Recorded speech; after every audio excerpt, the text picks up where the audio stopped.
bless you. Amen. I pray that your week has been one of a miracle and that God has sustained you and you have found grace in his loving sight. I pray today that you will be blessed by this special edition of our Bible study tonight. Nothing that was planned in advance. It happened on today. I was, amen, out doing some work out there in Raleigh, North Carolina. And my wife and I, we just celebrated 45 years of marriage on yesterday.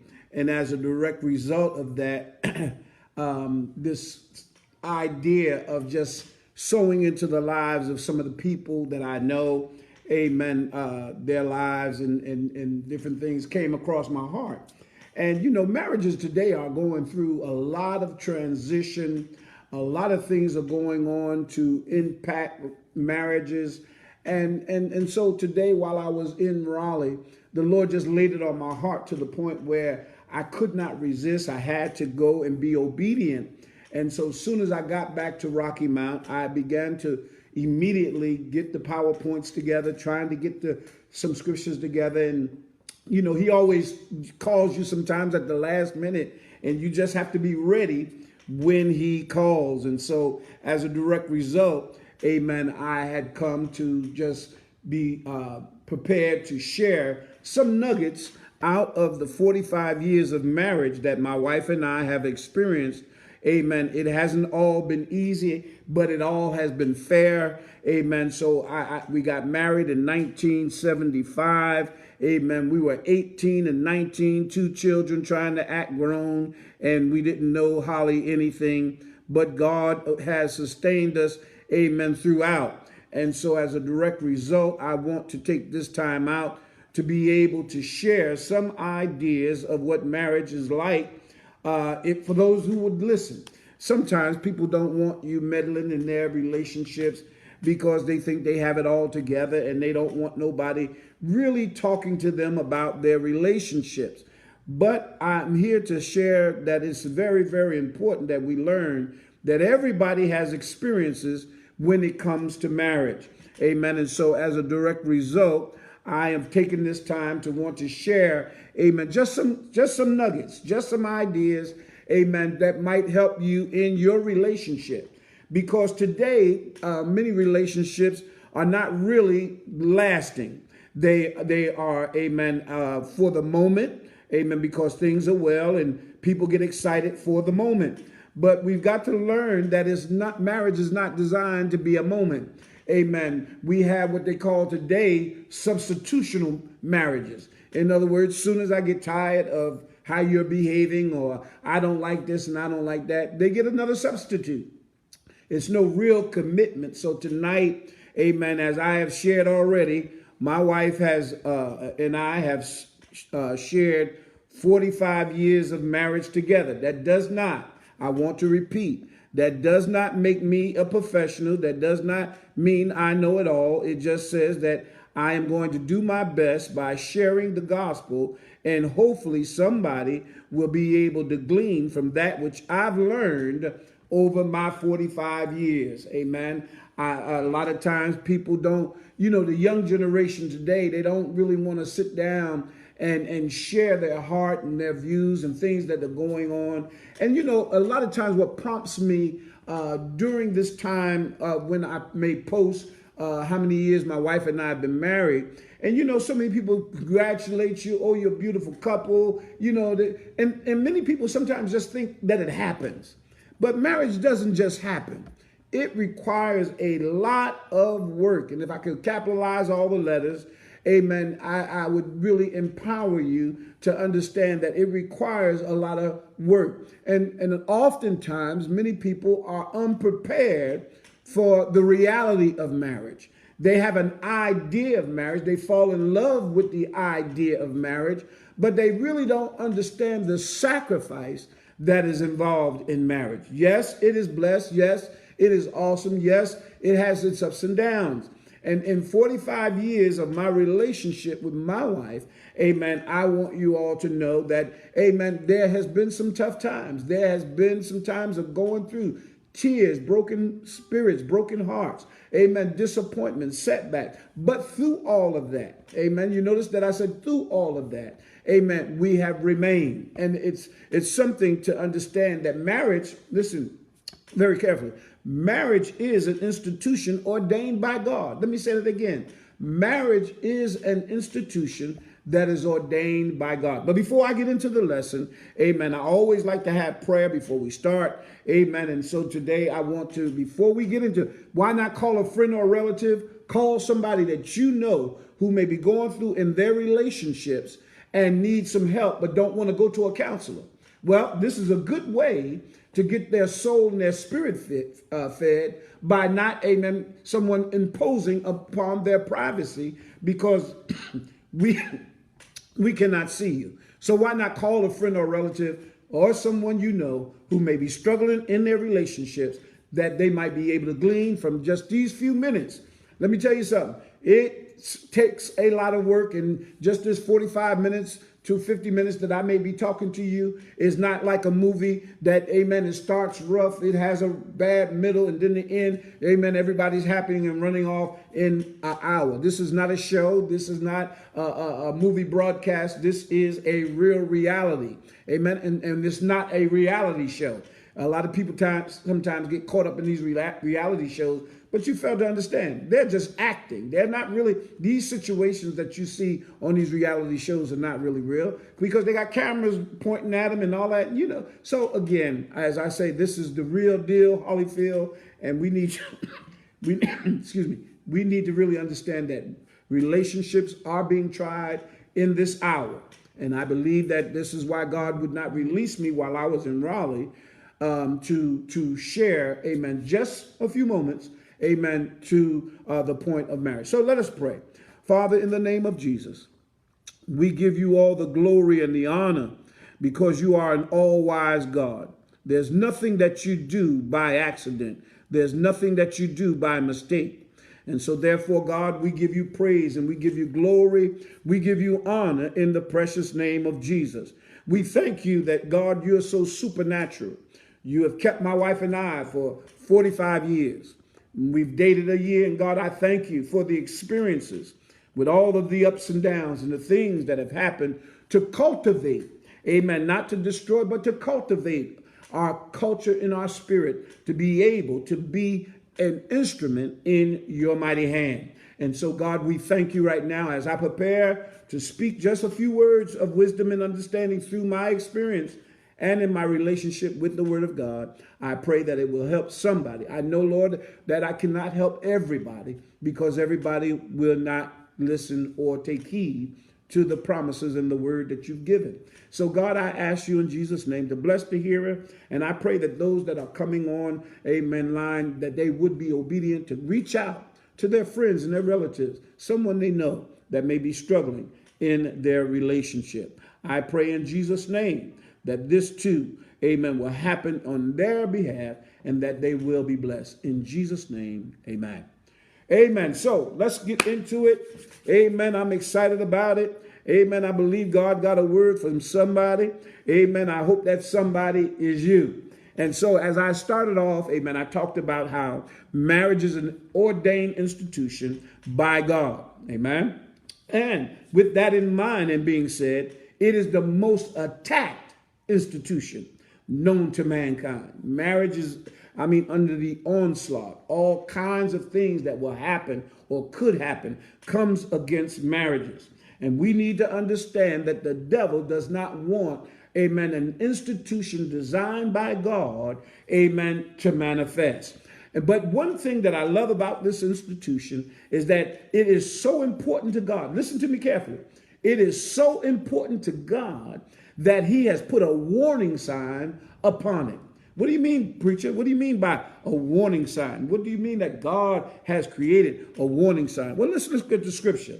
The scripture says, and the Lord said, for this cause shall a man leave. Now listen to what God, now this is the word of God. This is not man-made. This is the word of God. And God is saying in this text, he said, listen, for this cause shall a man leave his father and mother, and shall cleave unto his wife. Now, there's a book that I've already written I don't have it out yet. Amen. Y'all pray for me that the finances come in so that I can put it out there, talking about God's original intent. And in the portion of the first chapter of that book, it talks about, amen, God's original design. And in that original design, we sometimes wonder, why is there a housing problem? Why is the land being so consumed? Amen. The reason is because God never intended for single living in single apartments. God always had the mindset of family. Somebody say it with me. God has always had the mindset of family. So listen to what the scripture says. The scripture says here, for this cause shall a man leave father and mother and do what? Cleave unto a wife. Amen. And they two shall be what? One flesh. Listen to what the next verse says. The same verse, says this. It says, wherefore they are no more two or twain, but one flesh. They are no longer two, but amen, they are now becoming one flesh.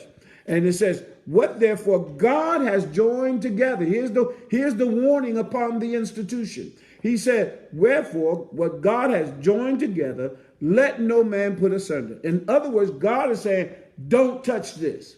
Amen. This is something that I've designed, and I do not want nobody tampering with it. I don't want you redefining it. I want you to know and understand that I made man and woman for a divine purpose. And so we need to understand that tampering with God's design, his institution, is a no-no. And it's very, very crucial for us to understand that God has put this warning on there. Amen. He's not talking about individual marriages. He's talking about his institution, his idea, his design. This is what God is talking about when he says, amen, that no man shall touch it, amen, change it or redefine it. Amen. I like the way the Message Bible puts it, and I don't think that I put the slide in the Message Bible, so let me read it to you from the Message Bible. That same two verses, 5 and 6, it says it this way in the Message Bible. It says, and because of this, a man leaves father and mother and is firmly bonded to his wife, becoming what? One flesh. God fuses them together over a process of time that they may be able to become one flesh. No longer two bodies, but one. It also states in the 6th verse, because God created this organic union of the two sexes, amen, no one should desecrate his art by cutting them apart. No one should desecrate his art by cutting them apart. And so here we see, amen, that it's very, very important that God's institution is not tampered with. He's made it very clear. My wife and I, like I said again, we're celebrating, amen, 45 years of marriage. And in that, I sent her a text along with a photo trying to act like we dating and different things. And I put the photo together, which you have saw earlier. Amen. But along with that photo, this is what I text to my wife. I said, I am so happy to have a testimony of victory that after 45 years of marriage, we still smile at each other. Oftentimes, people end up disliking one another, amen, because of what? The ups and downs, and that comes along with the human behavior, the fallen human behavior. I want you to erase your fantasy. Fantasy is always better than reality. And we need to understand that a lot of times when people are sitting back, feeling lonely, feeling like, oh, they just need a companion, you have to understand, get rid of the fantasy and realize that in reality, you're asking yourself to take on another person in your life who has fallen behaviors, who have all have all kinds of hangups, and you don't know, nor do I. And so here, as I continued to write to her, I said, but if we can learn, amen, if we can learn to trust God, he somehow can heal the wounds and bring us into contentment, even in the midst of chaos. Amen. Love is not just an emotion. Emotions come and emotions go. Amen. But but it is a commitment.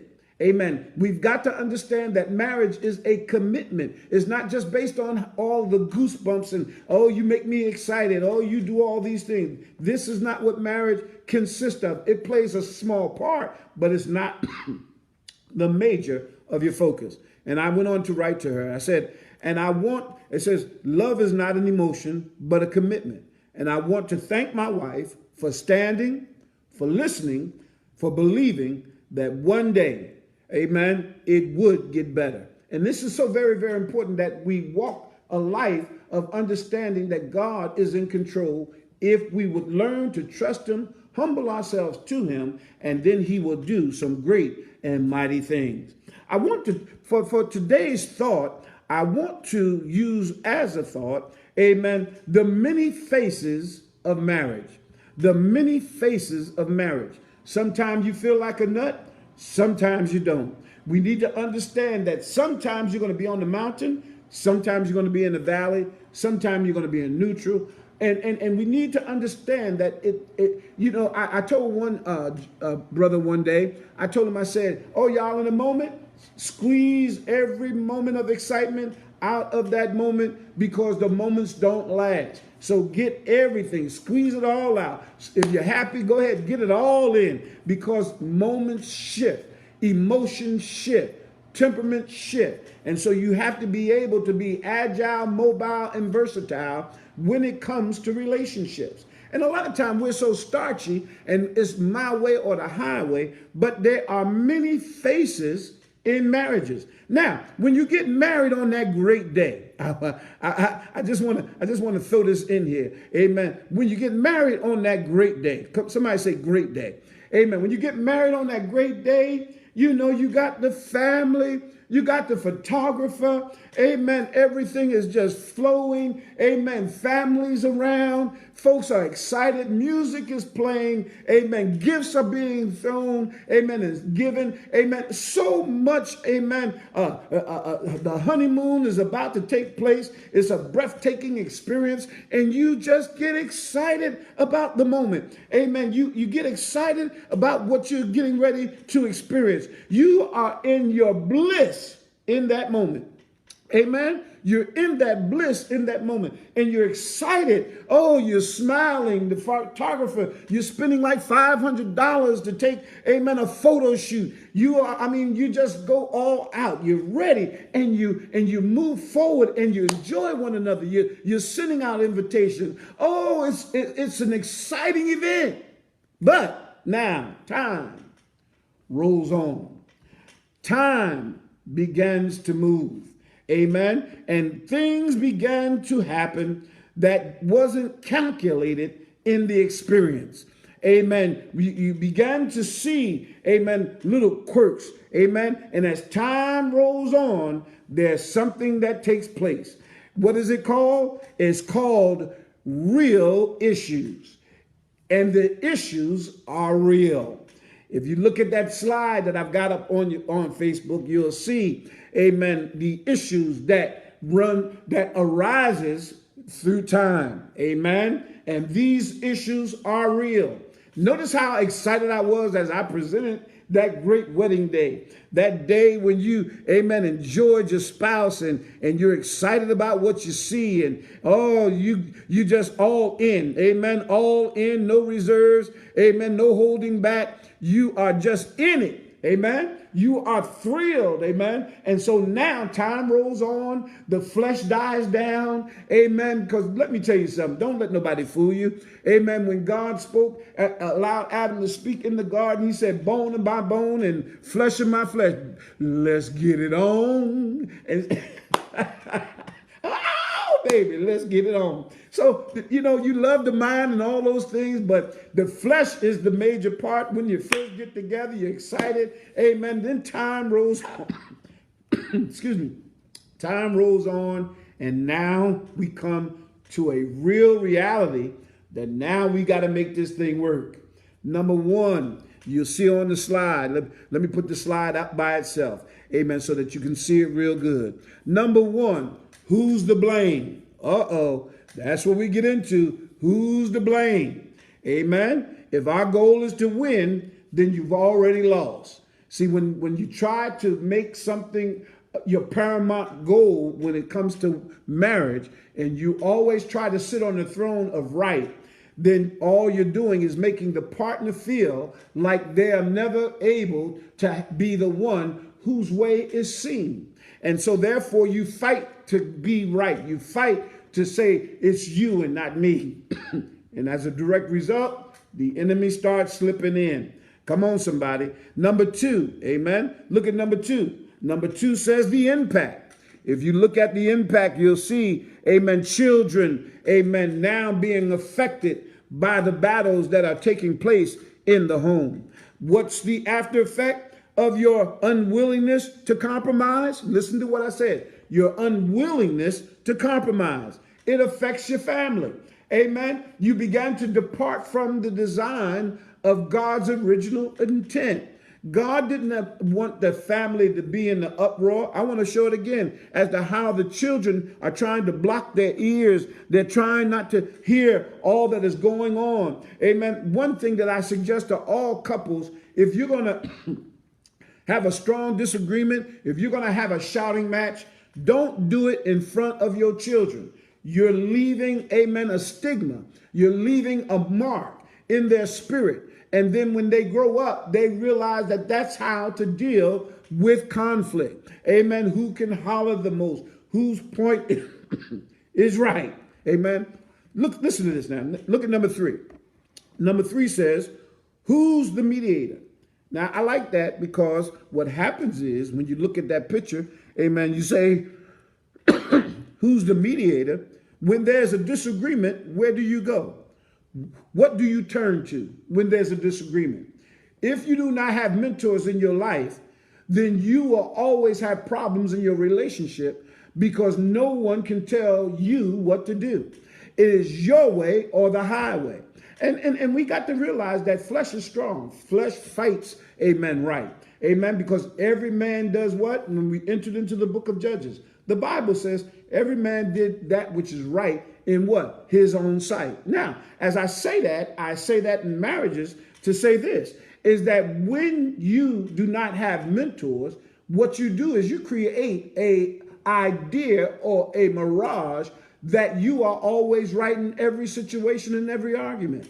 Yes, you might kind of listen, but deep down inside, you still feel that you're right. So it's always needed a mediator. Now, we know Jesus is our mediator, amen, between man and God and all of these kind of things. But I don't really want to deal a whole lot with spiritual insight because a lot of times, and I'm going to get to it down near the end, amen, a lot of times Christians don't listen to the word.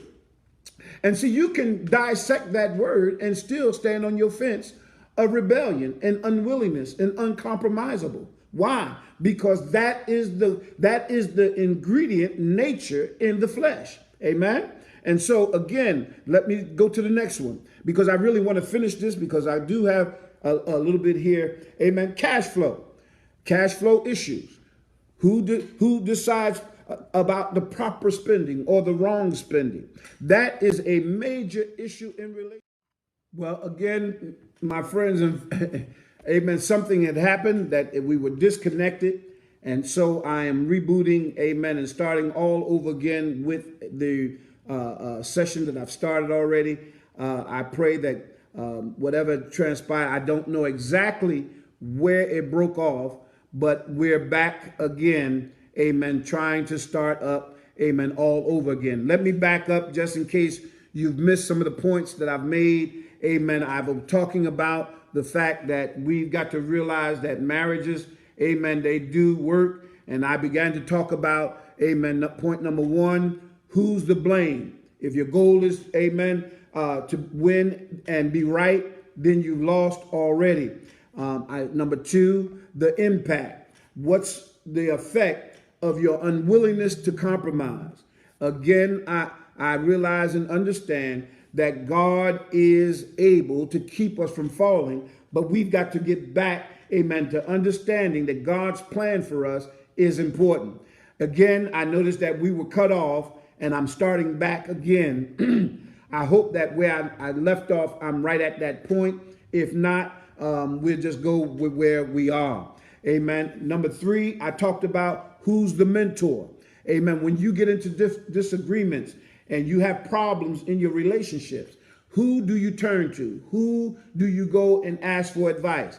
I talked about the fact that if you do not have mentors in your relationships, then what happens is you break up that relationship because you only see things from your standpoint and your point of view, and the other person's point of view may not be accepted because of the fact that there's no mentors mentoring you along the way. Amen. I talked about 4, cash flow, which indicates the importance of security. Most women love security. And it's important for us to understand that women need that security. And so when they come into cash problems, situations arise, money's short, bills are high.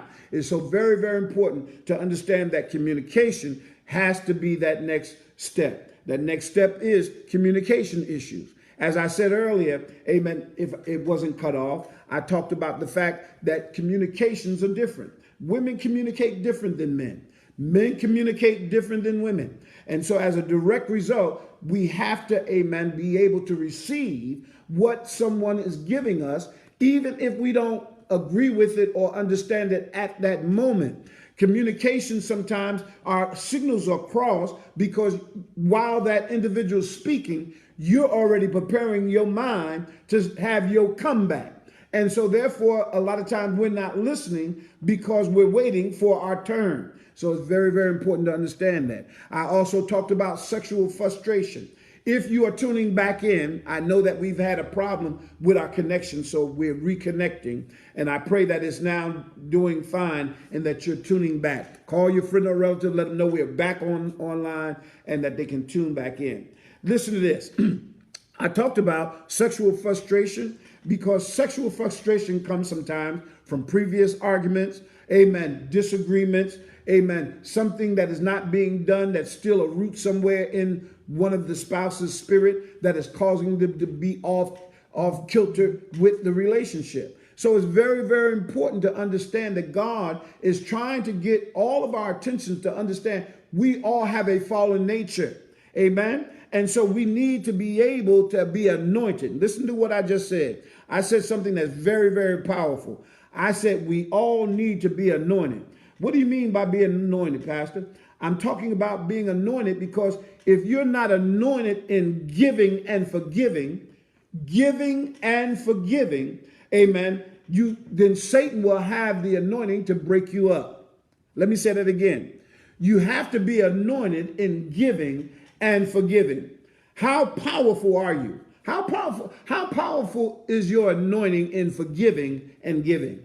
Amen. It's so easy to say it with words, but the Bible says, bring a gift of your repentance. See, just saying I'm sorry and then go off, amen, it doesn't work. You have to bring a gift of repentance. There has to be evidence. There has to be change. Amen. I don't want to spend a whole lot of time there, but I want to say this is that how anointed are you in giving and forgiving? Let's look at this. Let's look at the scripture text just for a second. The scripture text says it this way. It says, amen. It says here in 2 Chronicles 7:14, if my people, which are called by my name, shall humble themselves and do what? Pray. Amen. Don't pray your will. Don't pray his will or her will. Pray the will of God. See, because when you pray the will of God, it'll change your will. That's why I'm saying, how anointed are you when it comes time for prayer? Are you praying for the person to change, or are you praying for God's will to be done? See, because in order for God's will to be done, you have to know what the word and the will of God is so that you can do that. Amen. So it's very, very important to understand that God is saying all the time, change, change, change. Why? Because fallen nature is involved and it doesn't die. It comes back. And it has to, that's why Paul said, I've got to beat it every day because it'll always come back. What issue have you not released? Amen. So when you pray, you got to get into the face of God. It also says, ye seek my face and do what? Turn from your way. See, a lot of times we're not turning from our way. We want the other person to change, but we want to remain the same. And it's a difference between truly repenting and submitting and forgiving to tolerating. Now, see, when you get into the mode of tolerating, then what happens is change is not really real. You're waiting for the next event. Amen. And as he said, you got to turn from what? Your way. Now, your way may not be right. His way may not be right. But in the sight of God, we want to do his way because we know his way is right. Let's go on and finish, amen, that verse. It says, then will I hear. Here it is. Here it is right here.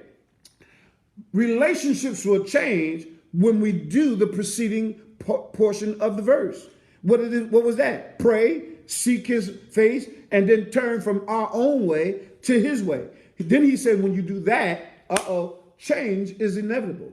He said, then will I hear from heaven and will forgive their sin. Notice, we both sinning. Amen. It ain't just her. It ain't just him. Amen. It takes two to be involved in this thing. And we got to realize, God, don't show me him. Don't show me her. Show me. So then that way I can allow myself to get in your face, get into your presence, and change can take place in me. See, that's so very, very vital.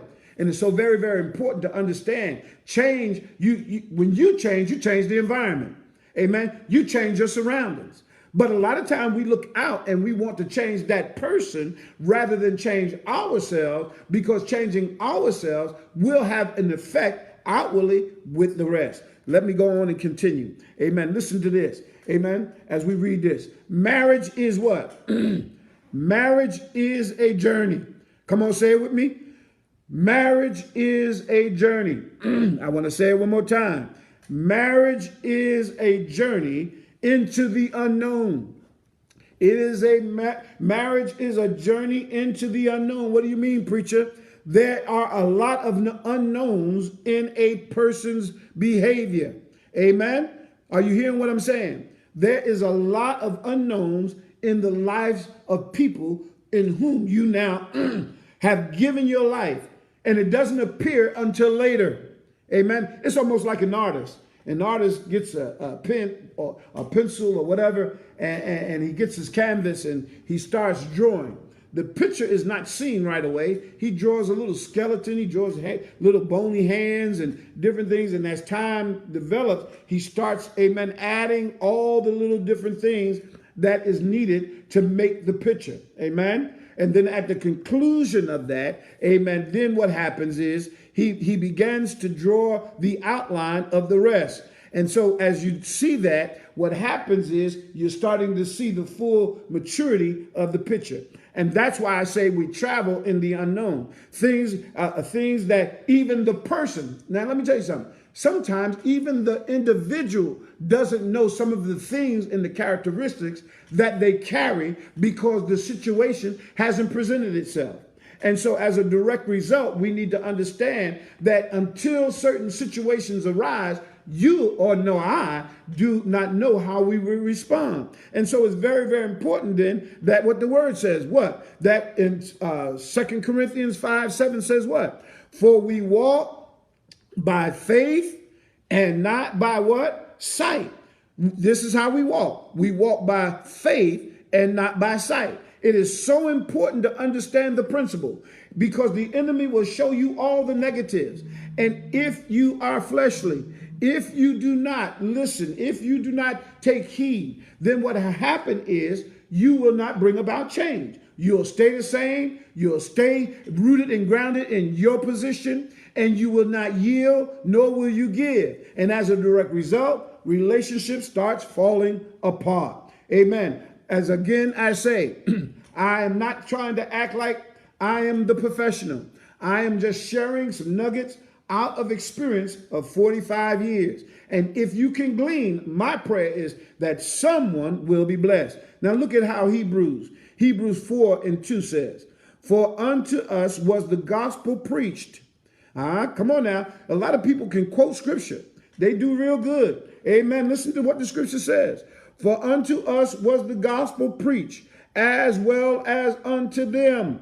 As what? As unto them. And what happened? But it did not profit them, not being mixed with faith in them that heard it. Come on now. Are you hearing what I'm saying?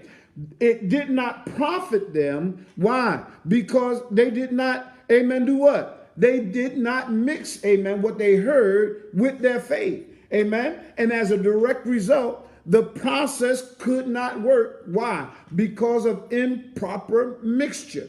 Amen. It's one thing to know the word. It's another thing to walk the word and do the word. There's many that are hearers of the word, but there's not too many people that are doers of the word. What do you mean, preacher? If the mixture is not mixed correctly, then what happens is things start getting lopsided. Why? Because you got two different views, you got two different backgrounds, you got two different perceptions of life, and with all of that, there is a guarantee that there's going to be conflict.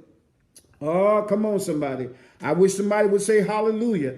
Amen. We got to understand that with our personal views, because you are a product of your environment of growing up. Amen. And if you don't believe that, just look around you. There's cycles that continue. Amen. A woman to marry a man who's been divorced 9 times. She thinks that she's going to make a difference. No, number 10 is coming. Why? Because it's a pattern of behavior. Amen. If you grow up with a strong mom, you may have to be careful how you deal with your husband, because that dominant spirit, because mom was a dominant wife, because of whatever reasons that may have been in her background, you will carry that trait into your relationship. Amen. It might be a man who might be abusive. You need to find out, women, you need to find out how is his relationship with his mom, and how was the relationship between his mom and dad before you say I do, because those traits, those spirits are upon that man. So it's very, very important that you really don't know, amen, all that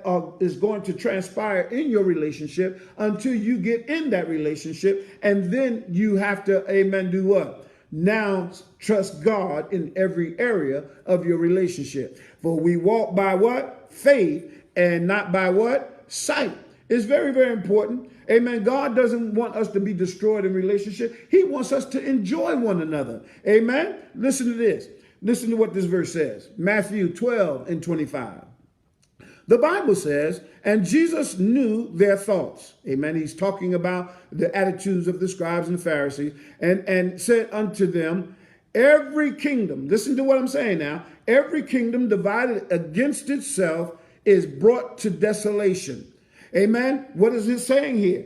Amen. And it says every city or house divided against itself shall not stand. So what is the target of the enemy?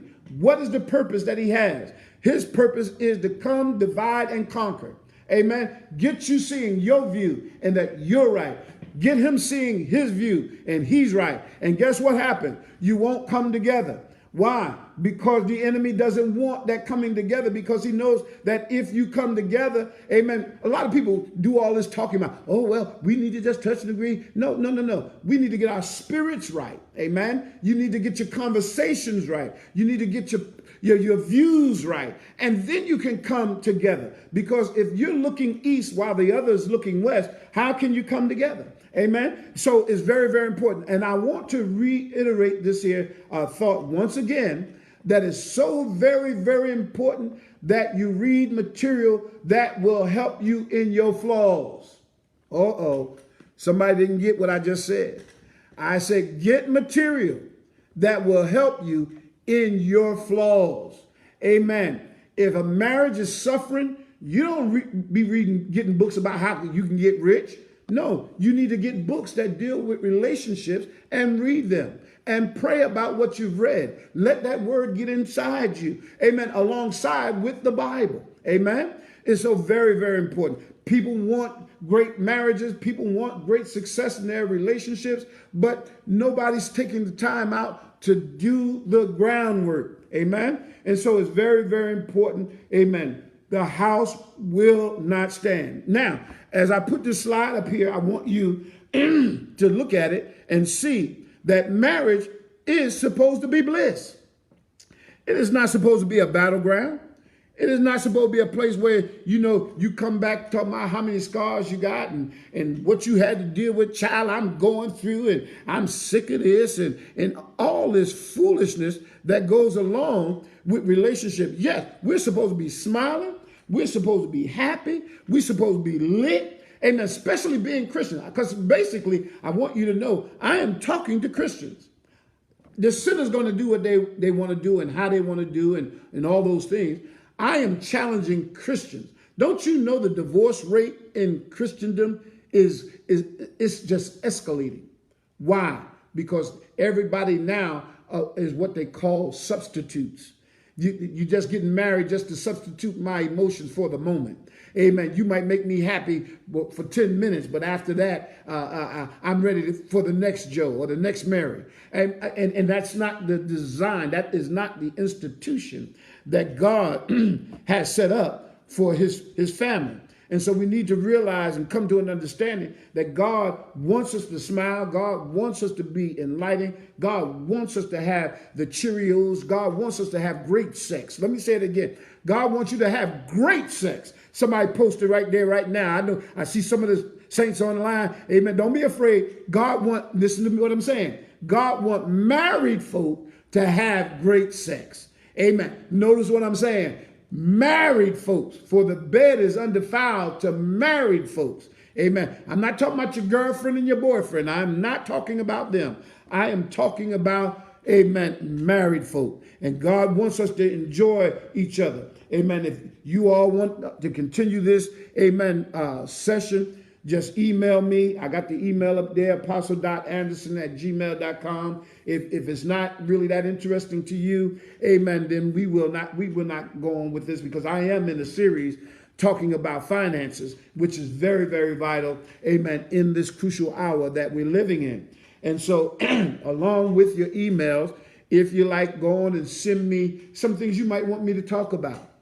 Some things that you may not want others to know that you want to post up here, amen, on the screen and let people see. So if you are interested in me doing this one more time, or however it might go, as long as I see the interest, amen, I may continue. Because like I said, again, my wife and I, we celebrated, amen, 45 years of marriage. And it doesn't make me a professional. It doesn't mean that I got it going on. It doesn't mean that I know everything. It just means that I want to be a help, if I can, to somebody if they would like to listen. Amen. I love God's people, and I want to see success in all of our lives, because that's what God intended. God intended for us to finish strong, finish in faith, finish with power, finish in the anointing. And this is very, very important. 45 years of marriage is not something that's easily accomplished. All those that have been married 20 years and more, I want to salute you, because again, I realize and I can understand and relate that mountain was not achieved on sitting back and just whatever happens. It came from work. It came from prayer. It came from God's grace. It came from you believing that God can change. God can change anybody. He can change mostly you as an individual. I pray that in these few moments that I've shared with you some nuggets, amen. There's so much. I see Mel Williams has finally tuned in. I tried to call him to try to be a part of this evening, but he was very busy. So again, I hope that he's an excellent marriage seminarian, amen. He's been married, I believe Mel has been married about 40 years. Amen. And I know that he's got a lot of information. Amen. Because of the pandemic, a lot of his marriage classes that he was given once a month has been stopped for the moment. But amen, a lot of information is in that man. Amen. Him and I, we do converse back and forth a lot about marriages, because we want to help somebody.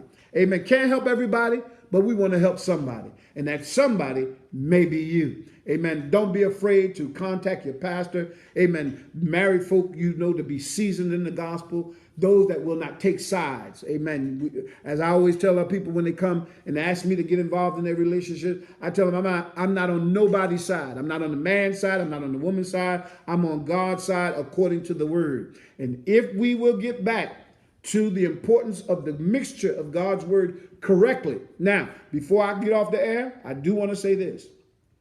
We've got to splice the word correctly. Don't splice the word to back up your argument, because a lot of times people like to splice the word up just to be able to confirm their argument. Give you one more case and point, amen, is this. Husbands, love your wife, even as Christ loved the church. Amen. That is true. It is very, very important. That I believe is Ephesians 5:25. Amen. And he gave. Amen. I made it right after the 45 years. Guess what stuck in my mind? I'm going to use that verse continually. Every time there's a difficulty in the relationship, I'm going to say, I've got to obey 5:25. And that's what? Give myself.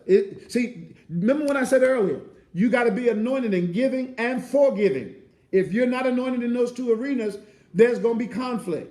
And both parties, I'm saying both parties, not one party, but both parties. And if you can just take heed to that. Again, if you're interested, you give me some feedback in my email, apostle.anderson@gmail.com. Send your questions, and I see Mel still here. Him and I get together, and we'll put some stuff together, and we'll put it out there on Facebook to encourage your marriages, because we want marriages to survive. We want God's institution to be recognized as God's divine plan. My prayer is that God will bless you. May heaven smile upon you. That is my prayer, and that God will continue to do that which he's promised in your life. Amen. Because he is the supernatural God of our faith. Come on, somebody put those hands together. Give God your love. Amen. Because it is a God of deliverance. It's time for your breakthrough.